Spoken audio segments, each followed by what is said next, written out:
Peter O'Toole finally reveals co-stars. Lawrence of Arabia.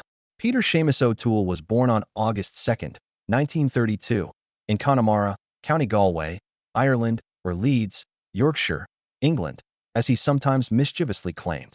His early years were mysterious, fitting his later reputation as a giant. Peter's parents, Constance Jane Elliott and Patrick Joseph O'Toole, a bookmaker and football player, raised him with strong personalities, resourcefulness, and a love of storytelling. This mix of Irish humor, English grit, and theatrical flair shaped his career. There was no easy path to acting for O'Toole. After working as a Royal Navy radioman, he considered several careers before his love of words, performance, and literature led him to the dramatic arts. In 1952 to 1954, he studied at London's Royal Academy of Dramatic Art, RADA. Like O'Toole, his classmates Albert Finney and Alan Bates would redefine British acting. RADA helped O'Toole hone his craft in Shakespeare, classic drama, and modern experimental works. As a student, he was known for his tall, piercing blue-eyed, commanding appearance and remarkable voice, which would later captivate audiences on stage and screen. Early performances at the Bristol Old Vic Theatre showed an actor of extraordinary intensity and range. O'Toole was one of the 1950s most promising young actors, effortlessly transitioning from Shakespeare's tragic heroes to modern, psychologically complex roles. Even after moving to film, his classical theater roots remained. O'Toole was a craftsman who believed every role required. His career changed in 1962 when he played T. Lawrence in David Lean's epic Lawrence of Arabia. The role made him a global star overnight. His magnetic blend of vulnerability, arrogance, brilliance, and torment defined his career and became one of the most iconic film roles. The film is a masterpiece, but O'Toole's haunting, ethereal, and unforgettable presence made it legendary.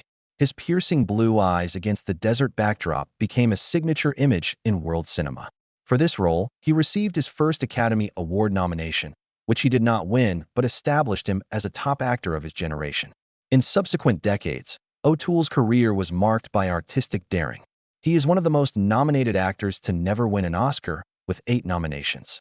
He appeared in Beckett, 1964, The Lion in Winter, 1968, and Goodbye, Mr. Chips, 1969. 1972's Ruling Class showed his unmatched versatility. He played kings, eccentrics, teachers, and madmen with intelligence, wit, and intensity. His 1982 film My Favorite Year showed his ability to turn self-parody into brilliance, playing an aging, alcohol-soaked matinee idol with hilarity and heartbreak. Like many of his roles, O'Toole's personal life was colorful and turbulent. His sharp wit, love of conversation, and penchant for revelry made him popular with hard-drinking actors like Richard Burton, Richard Harris, and Oliver Reed. He became famous for his binge nights. His acting passion never wavered despite the chaos. He joked, "I won't be common. I will stir the smooth sands of monotony," which perfectly captured his on- and off-stage philosophy. O'Toole kept performing even after a serious illness that required surgery. His late career work excelled. He appeared in Shakespearean revivals and Venus, 2006, where he played an aging actor and received his final Academy Award nomination. His eyes sparkled with the mischievous energy of a man who had lived fully, intensely, and fearlessly, even when frailty touched him. The Academy of Motion Picture Arts and Sciences awarded him an honorary Oscar in 2003 for his groundbreaking work. O'Toole, as usual, considered rejecting the award because he wanted a competitive Oscar, but he accepted with charm and humor. The honor was fitting for a man who had inspired generations of actors. At 27 and just beginning his international career, Peter O'Toole married Welsh actress Siân Phillips in 1959. Phillips would later become a celebrated actress of stage, film, and television. Their artistic partnership captivated the press. A handsome, ambitious young actor with instant wit and a striking, intelligent Welshwoman with a commanding presence. Phillips played powerful roles in classical theater and high-profile television dramas, and her marriage to O'Toole put her in the middle of his hectic and sometimes chaotic career. Kate and Patricia, their daughters, were born during O'Toole's 1960s rise. O'Toole loved his children even as his career took him across continents and into productions that kept him away from home for long periods. The marriage had issues. He was already known for his heavy drinking, mercurial moods, and restless energy, which made him magnetic and sometimes difficult to live with. In her memoirs, Phillips candidly described how O'Toole's stardom unpredictable temperament, and drinking habits often strained their family life. They married for 20 years and raised their daughters amid celebrity life. After 20 years, the relationship ended in 1979. Got divorced. In O'Toole's personal life, their divorce ended a chapter of artistic success and personal turmoil. After her divorce, O'Toole lived passionately but unconventionally. Years later, he dated model Karen Brown. He enjoyed fatherhood again after their romance, which was less publicized than his marriage to Shawn Phillips. O'Toole and Brown had Lorcan in 1983 when he was in his 50s. The actor found renewed purpose in raising a child after Lorcan was born, despite his age and health. Despite his father's fame, Lorcan O'Toole became an actor, starting his own film and TV career. The younger O'Toole never tried to emulate his father's career, but he shared his father's creativity and love of storytelling.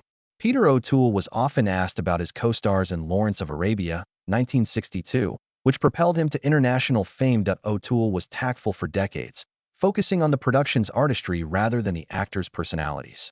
Later, with time and distance, he began to speak more candidly about his co-stars, expressing admiration, frustration, and even wry humor. O'Toole said the cast was amazing. Extraordinary people have brilliance, vanity, generosity, and the occasional bloody nightmare. He often started with Alec Guinness, the British acting legend who played Prince Faisal. Working with Guinness initially intimidated O'Toole. He called Alec a master technician. His voice and movements were precise. It was impossible not to learn from him. However, O'Toole noted that Guinness's meticulousness sometimes clashed with his improvisational energy in the desert epic. He said working with Guinness helped him improve his acting, and he saw him as a gift to the production. Another figure O'Toole remembered was Anthony Quinn, who played Ora Abutai. O'Toole laughed that Tony Quinn was huge on screen and off. He carried himself like a conqueror. His thunderous entrance made you think the walls shook. O'Toole admired Quinn's absolute control over a scene, despite their vastly different temperaments.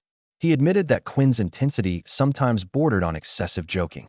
Tony's full flight made the camels nervous. The young Omar Sharif, who played Sheriff Ali, became one of O'Toole's closest friends during the difficult Jordan and Morocco shoot. They remained friends for decades. O'Toole warmly recalled how Omar saved his sanity. "We were young. We met in this endless desert. He was charming and witty. He could make you laugh even as the sun melted your brain. We had bottles of whiskey, endless conversations, and probably a few questionable adventures." O'Toole often credited Sharif with keeping him upbeat during the long and difficult filming months. He stressed that their friendship was as important to him as it was to screen chemistry. Also, O'Toole commented on Jack Hawkins' General Allenby. Jack was the perfect English officer on and off screen. His gravitas and commanding presence were evident. His wicked sense of humor was my favorite about Jack. He could deflate any pretense with one line. O'Toole said Hawkins mentored him. Advice on acting and coping with fame's sudden pressures. Not all of O'Toole's memories were good. The huge egos on set sometimes caused friction, he admitted. "Our director demanded the impossible while we baked in the desert, making a film no one thought would work. Tempers and friendships strained. Days came when you thought the whole thing would fail." He maintained that these tensions gave the film energy that translated to the screen. O'Toole was honest, but respectful of Lean. Lean was brilliant and cruel. You were sometimes pushed too far by him. After seeing the rushes, you'd understand. He set high standards for performances and painted on the largest canvas possible. "Although I may have cursed his name, he gave me my career." O'Toole thanked his cast in the end. "People don't make masterpieces like Lawrence alone," he said. "Alec, Tony, Omar, Jack, and others were my giants. Each left an indelible mark on that desert. The film survives our disagreements and battles. It's the only truth that matters." These honest, affectionate, and unvarnished reflections show O'Toole's honesty and recognition that Lawrence of Arabia was more than a role. It was a crucible that shaped his career and connected him to a group of actors who created one of cinema's greatest epics. After over 50 years in the industry, Peter O'Toole retired from acting in July 2012. He made this decision after his stomach cancer returned, a condition he had bravely fought. After major stomach cancer surgery in 1976, O'Toole persevered and continued his career, but the illness returned in later years, causing him to reconsider his health and priorities. In a public statement at his retirement, he expressed gratitude and melancholy, acknowledging that while his passion for performing and storytelling had never diminished, it was time to retire. Fans and colleagues respected his decision, seeing it as the wisdom of a man who had given everything to his craft and wanted to preserve his strength. As one of the last greats of British and Hollywood cinema, O'Toole's retirement marked the end of an era. Over a year later, the world mourned this extraordinary talent.